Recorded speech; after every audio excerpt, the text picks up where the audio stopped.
Hello and welcome to Arsenal Lab. Today I'm gonna design a manual citrus juice in SolidWorks.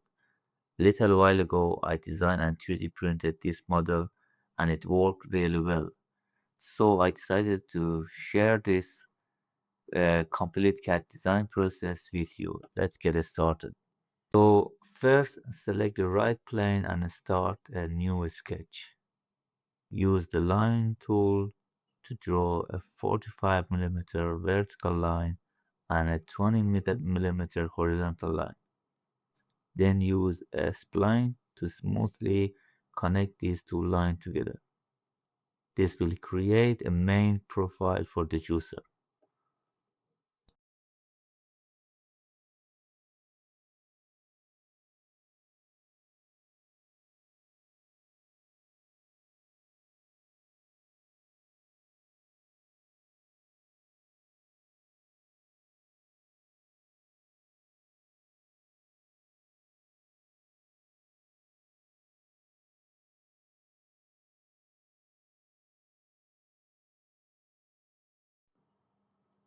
Make sure this line is vertical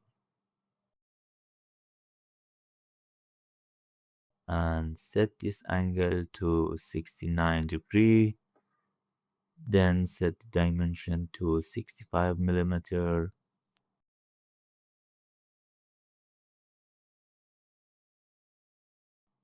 and this one to 75 mm.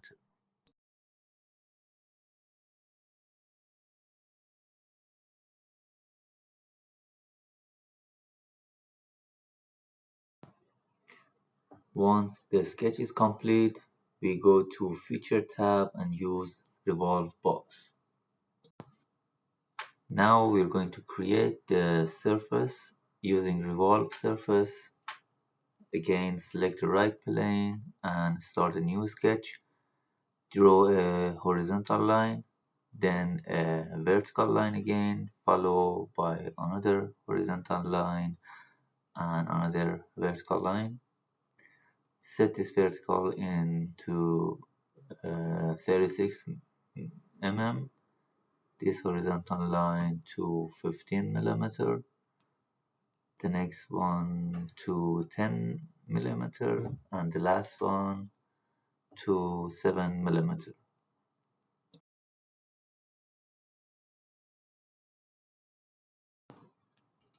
Now select the sketch fillet tool, apply a 5 mm radius to this corner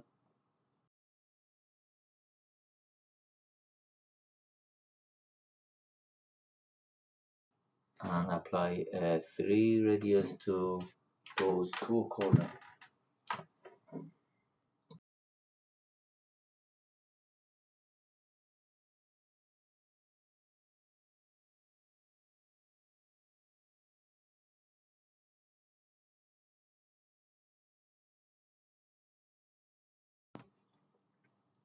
As you can see now, the sketch is fully defined. If you have the Surface tab in your toolbar, select Revolve Surface. If not, use the search commands box to find Revolve Surface.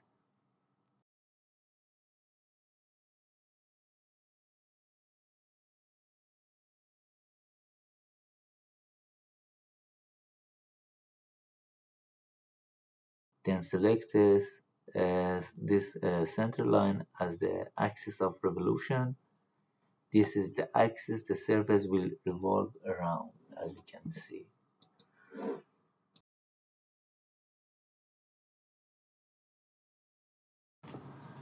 Once again, use the search commands box to find the thicken.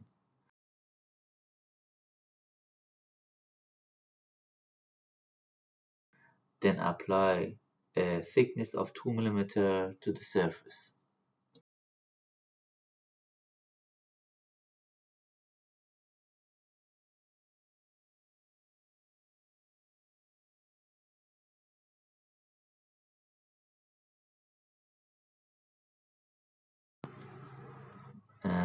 Next, we are going to use full round fillet. Select this face, then the second face, and finally the third phase. Rebuild or fail to create fillet. Please check the geometry and reduce value. Alright, okay. Now we need to go back to the previous sketch and make a few adjustments. Okay.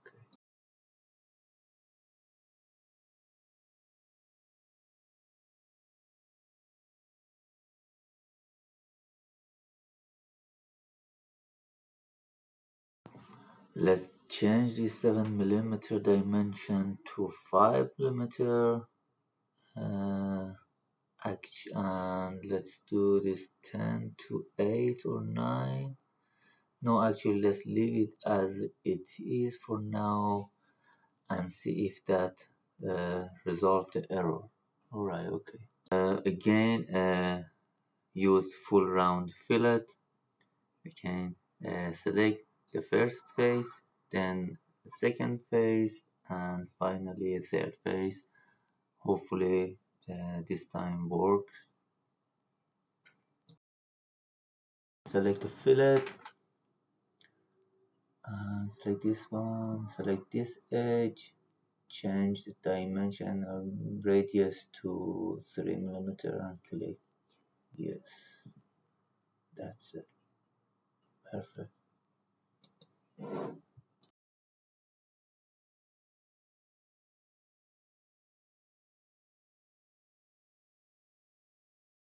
Again, select the right plane, edit sketch 1, use convert entities, then select all the sketch line and convert them to construction geometry.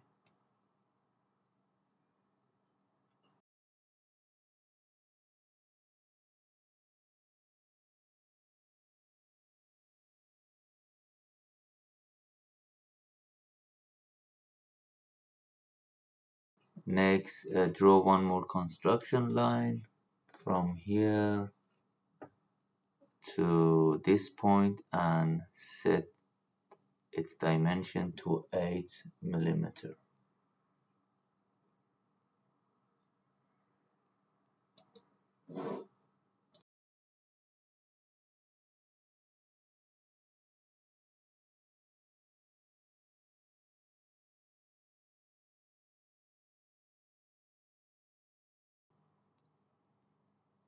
Okay.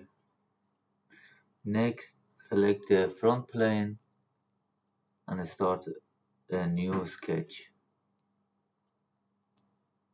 Use the center rectangle tool to draw a rectangle here.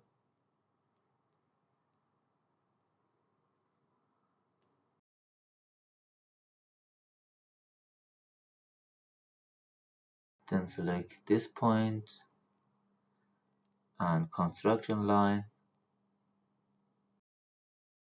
Apply coincident relation. Finally, set the vertical dimension to 15 mm and horizontal dimension to 10 mm.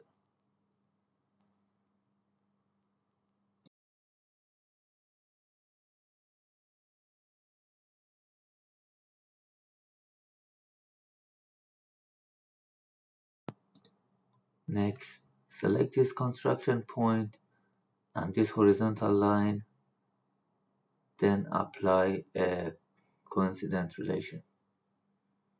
That's it.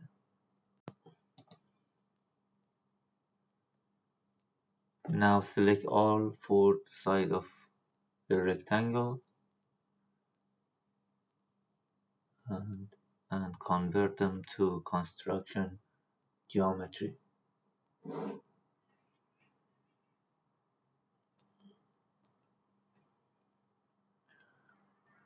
That's great. The sketch is fully defined now. Alright, okay. Now I'm gonna add some extra explanation here as we are using 3D sketch here because it let us work directly on curved surface instead of being limited to the single plane. Alright, now select point and select 2 points on the surface of the dome.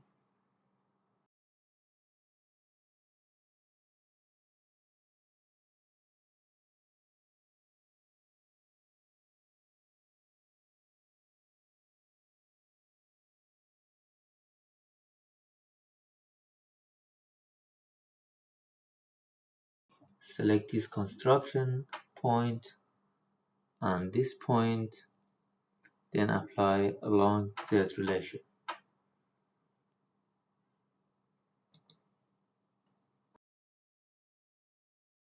Repeat the same step for those 2 points and apply a long Z relation. Now we are going to create a new reference plane using the 2 points that we already created on the surface of the dome and the top plane as the reference. Select the top plane, then go to the feature, reference geometry, select plane. As you can see, the top plane is already selected as the first reference. For the second reference, select one of the points we created on the surface of the dome.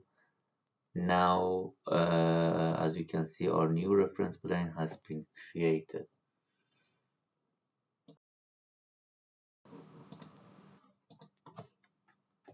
Now select the plane we just created and start new sketch. Choose the Spline tool.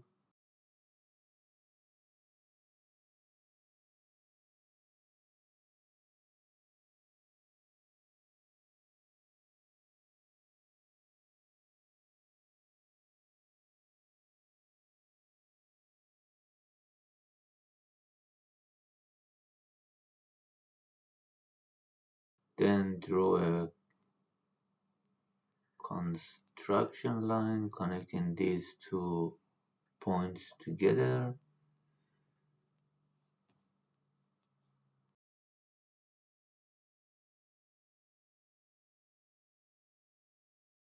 Select the angle to 45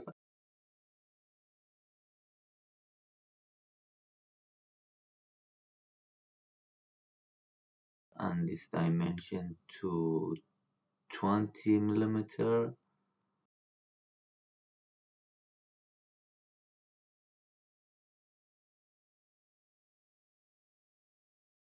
Apply the same dimension to the other side as well.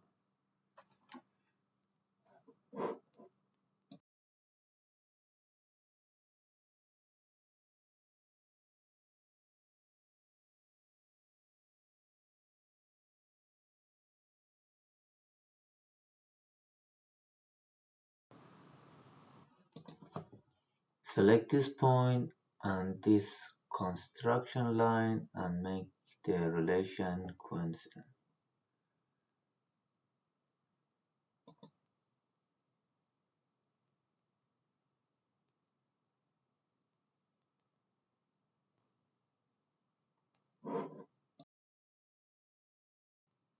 Now select these two entities and mirror them.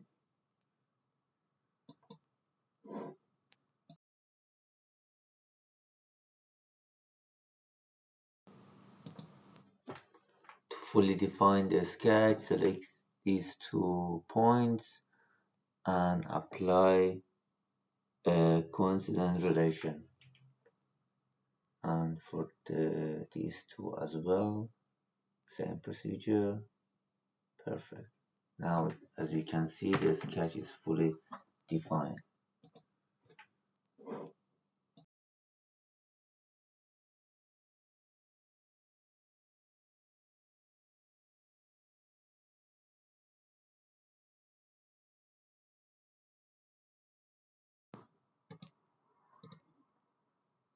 Okay, now again, go back to sketch, start a new 3D sketch, select spline on surface again, then choose this point and this point. choose those points. Finally select this segment and select this one, yes, select this one and apply along X relation.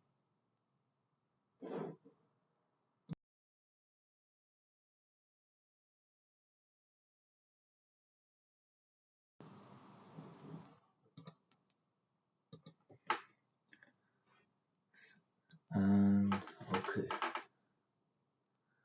again select spline on surface again, select this point, then snap it somewhere on the dome.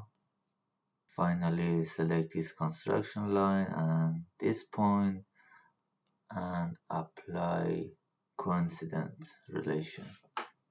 Okay, select this line and this line again, make the relation tangent. Great. Alright, okay, that's good. As we can see here, our sketch is fully defined. Now start another 2D sketch, then select spline again, on spline surface again, and choose these 2 points. Basically the procedure is exactly the same as we used for another side. You might be wondering why we don't just use the mirror command. The reason is that we are working on in a 3D sketch where the mirror command is not available. We cannot use this in this at this point. Alright, okay. Again, you select spline surface, select this point and snap it somewhere on the dome. Again, select this construction point and this point and make the relation coincident. Alright, okay. So select these 2 points again and make the relationship tangent.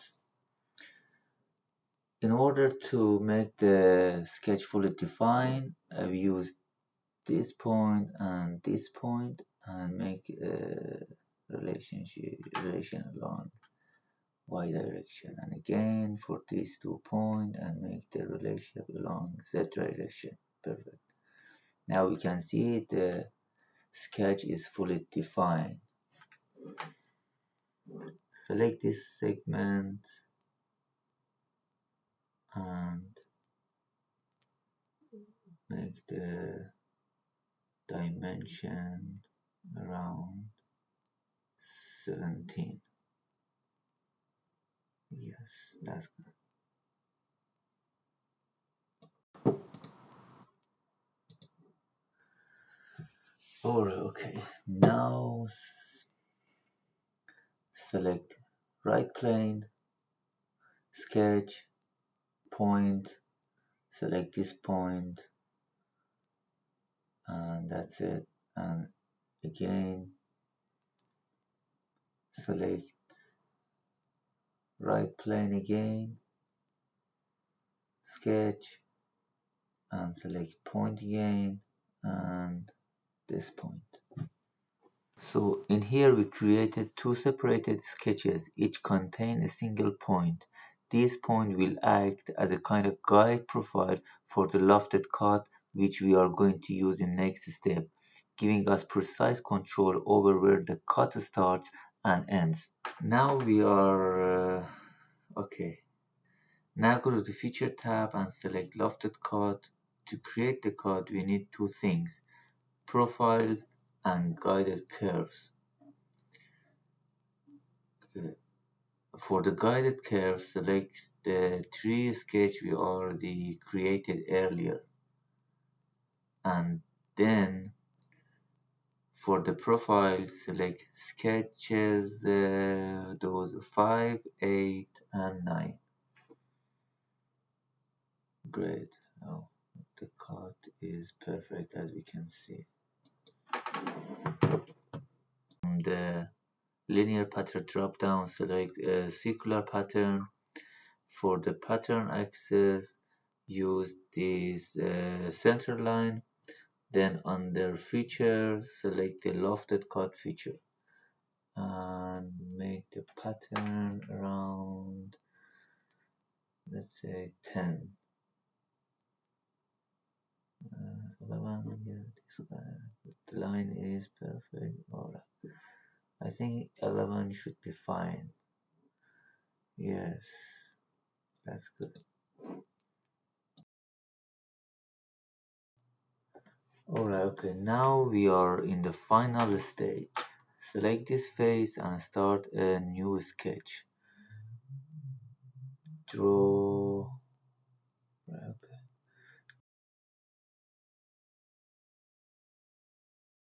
Draw a center line here.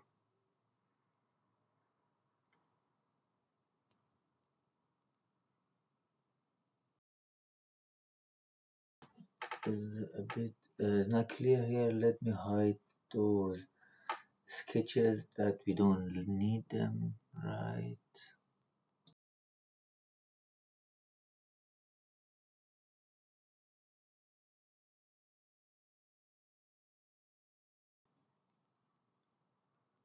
Use the center rectangle tool to create a rectangle here.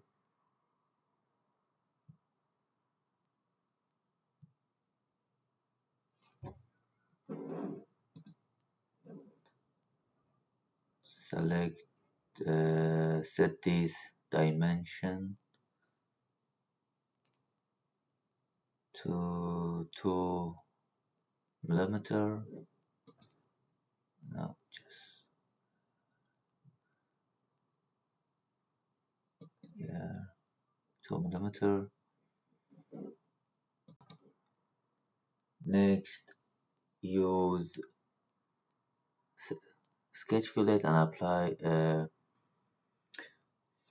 0.5 mm radius to all 4 corners here.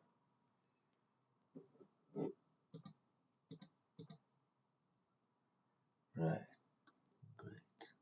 Next, select these two lines and apply relation to tangent relation, and for these two as well, tangent relation, and click OK. That's great.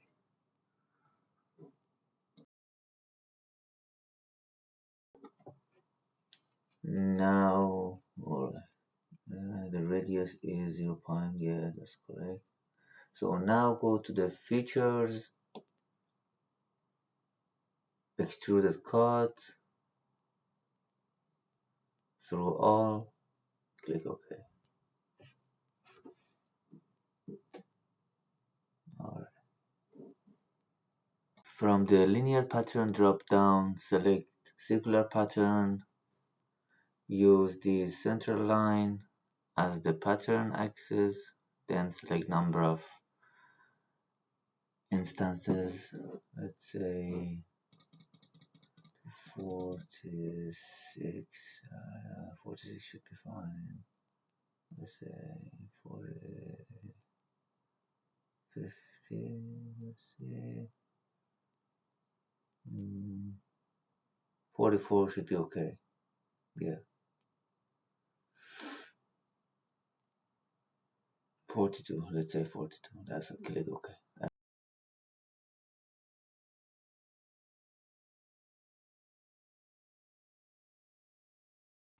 That brings us to end of this citrus juice tutorial. I hope you learned something useful from this video.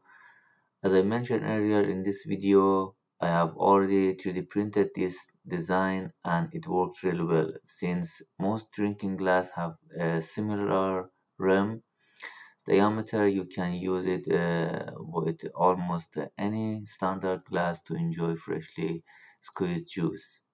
Thank you for watching and I'll see you in the next project.